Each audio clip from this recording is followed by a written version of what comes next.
So starting off with boundaries, there are 3 different kinds of boundaries that surround us on a daily basis. So the first kind is the boundary that we can set for ourselves. The second type is the boundaries that we're going to place with our clients. That's another big one in our industry, obviously. So do you have a hard time saying no to your clients? Do you have a hard time setting a schedule and sticking with it? The last part comes down to coworkers. Do we feel like we're doing a majority of the housekeeping? And then do we feel obligated to respond right away to someone if they ask us a question? The different types of boundaries and how that can kind of creep into the ways that boundaries can be set. So one type of the boundary would be a physical boundary. The second type is your material boundary, which has to do with our material possessions, right? Then there are the mental boundaries. This is kind of what most of us deal with, actually. The last type is your emotional boundary. Emotional boundaries are harder to recognize. And the reason why is because we have to do like some serious research in order to figure out how we're actually feeling emotionally. Okay, so what can boundaries create for you? So some of those things that could be impacted in a really great way is your organization. The second part could be like your confidence. Setting your boundaries will help you know that you can be in a trusted state. The next part of this is the company that you surround yourself by even. And then another piece of this would have to do with the type of growth that you can have around you. Reliability gets impacted when we are able to set clearer boundaries for ourselves too. So the last part of this segment has to do with your verbiage, and the verbiage is going to help you, which is staying on track. One way would be to inform. A way that you can inform someone is saying, I'm going to go ahead and enter your formulas and clean up while you're processing. The second part is you can use humor. I do this often because it breaks the silence and makes it a little less awkward. The third way could be to negotiate. So you could use this verbiage. I hear you, so let's talk about options to get you where you're more comfortable.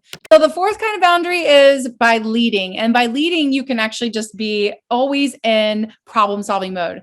The fifth way is using a little bit more of a direct message. So if you're a direct person, this is going to be a little easier for you. We're going to be talking about the beliefs section. And here's a great quote from Henry Ford about beliefs. Whether you think you can or you think you can't, you're right.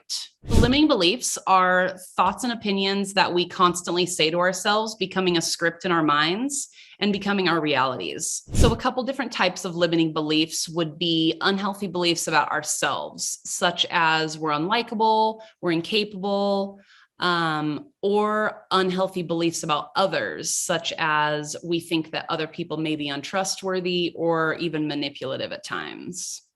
So how can these limiting beliefs impact us and our lives? Overcoming limiting beliefs.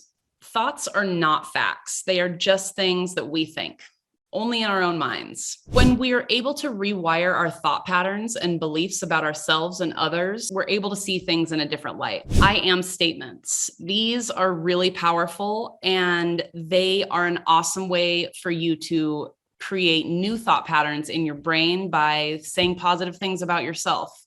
Mindfulness can be practiced in several different ways, just self-awareness, meditating, writing things down in a journal, alone time to where you can have a clear space to think, and spatial awareness as well.